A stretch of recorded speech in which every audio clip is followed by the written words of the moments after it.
Salut à toi et bienvenue dans cette nouvelle vidéo. Donc tu vas m'accompagner pour poser le pare-vapeur, tu vois, sur toute la surface ici, parce que tu vois, j'ai passé donc mon électricité, donc du moins c'est que les points lumineux, tu vois. Voilà, et après tout le reste en fait, je le passe sur les côtés. Allez, on voit ça ensemble.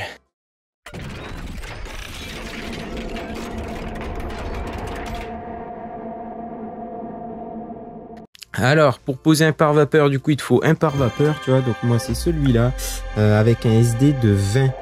Alors, le SD, en fait, c'est la capacité à ton pare-vapeur à laisser passer l'humidité ou pas. Donc, en fait, plus il va être haut, moins il va laisser passer d'humidité. Et plus il va être bas, plus il va en laisser passer.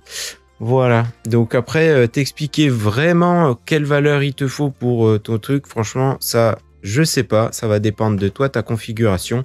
Donc moi, dans ma situation, j'ai les tuiles, l'OSB, ma charpente, donc notamment les chevrons. Après, donc j'ai l'isolation. Et entre l'isolation et les chevrons, du coup, j'ai une lame d'air. Qui ça, par contre, ça, il faut vraiment le mettre. Et à partir de là, en dessous l'isolation, moi, du coup, je vais mettre donc mon pare-vapeur. Je préfère l'installer, même si la norme, ce n'est pas obligatoire hein, dans mon cas. Mais par contre, c'est fortement recommandé.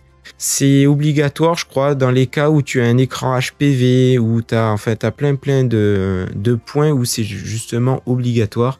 Ça, après, c'est à toi de te renseigner. Sache un truc, en tout cas, c'est que ton pare-vapeur doit avoir un SD supérieur à ton écran HPV. Mais moi, comme je te dis, c'est pas mon cas, je n'en ai pas. Alors, avant de passer à la suite, ce qu'il faut faire, du coup, c'est fixer les rails, tu vois, quand t'as pas assez de longueur et que du coup t'as qu'une suspente qui le maintient, il a tendance à bouger, et donc il faut le fixer. Avec une petite vis TRPF, regarde, c'est ça. Je pense que tu connais, c'est des vis autoforeuses. Regarde, tu vois, c'est ça. Tu vois. Donc ça, tu la prends, et en fait le but c'est de la visser sur ta cornière là, tu vois. Mais avant il faut que tu alignes, du coup, ta fourrure. Ouais, ça va, tu vois bien là. Alors, avant de mettre ta petite TRPF, parce que là, si tu essayes de la mettre, c'est galère.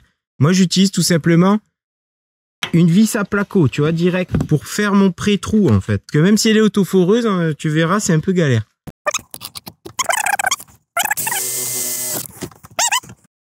J'ai mon pré-trou.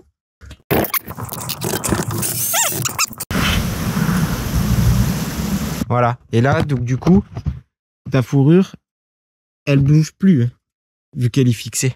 Après, sache aussi que tu n'es pas obligé de faire ton pré-trou avec la vis à placo. Tu peux très bien utiliser que ça, hein. C'est le but, hein.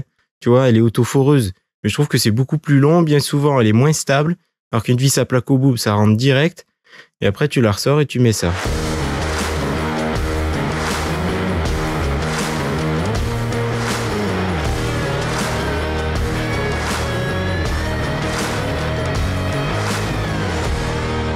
Alors pour mettre la membrane par vapeur, en fait, il faut mettre du scotch double face sur les fourrures, tu vois. Alors moi, ce que je fais en fait, c'est que déjà, je mets 3 morceaux.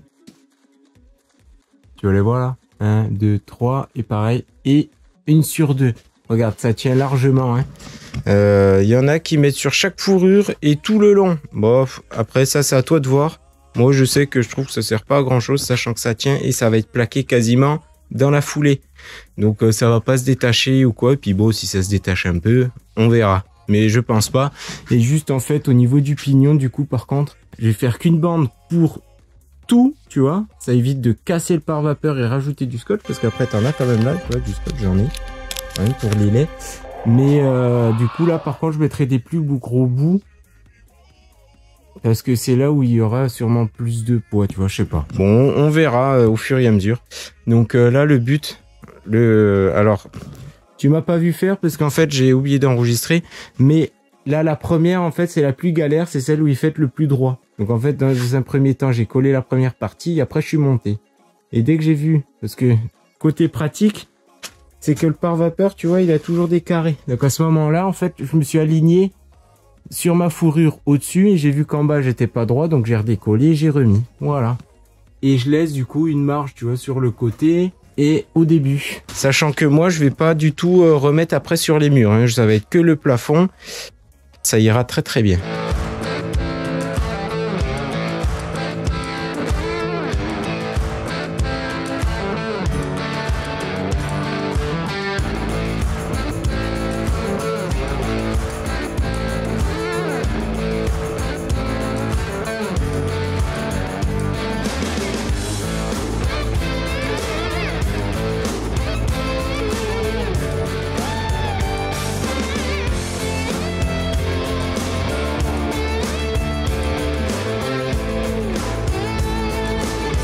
Ça y est, le pare-vapeur est bien en place, comme tu peux le voir derrière moi. Il y a juste un petit point, c'est qu'en fait, sur toute la périphérie, tu vas voir, quand tu as ta cornière, en fait, il va falloir mettre un mastic spécial pour le coller, en fait. Comme ça, tu gardes ton étanchéité. Et ça, donc, sur toute la périphérie, tu vois. Donc ça, je le ferai sûrement en caméra off. Et encore en soi, je sais même pas si je vais vraiment le faire, même si c'est la norme. Alors, parce que, en fait, là, après, je vais avoir mon doublage en plus par-dessus, tu vois. Donc, je sais pas, je vais voir. Et ensuite, tiens, je voulais te dire aussi, parce que quand j'ai mis en place le pare-vapeur, j'ai pas mis énormément, en fait, de scotch double face. Alors, en soi, ça fonctionne. Le problème, c'est qu'avec les gaines, elles ont tendance à appuyer sur le pare-vapeur et donc du coup il a tendance à se déscotcher. Alors bon, c'est pas très grave vu que j'avais déjà bien tendu à la base. Donc là du coup ça fait des légères vagues. Juste avant de plaquer en fait, eh ben, je vais bien le rescotcher. Donc juste à appuyer dessus, comme ça au moins ça sera une surface bien plane, tu vois. Au moins je suis sûr que mon pare-vapeur il va pas se plier derrière le placo. Bon du coup dans la prochaine vidéo on va voir comment on va plaquer le plafond, en sachant qu'il y a la particularité, tu vois, du fêtage, parce qu'il faut que ce soit bien droit, bien nickel, que sinon ça va pas faire très joli. Allez, à bientôt!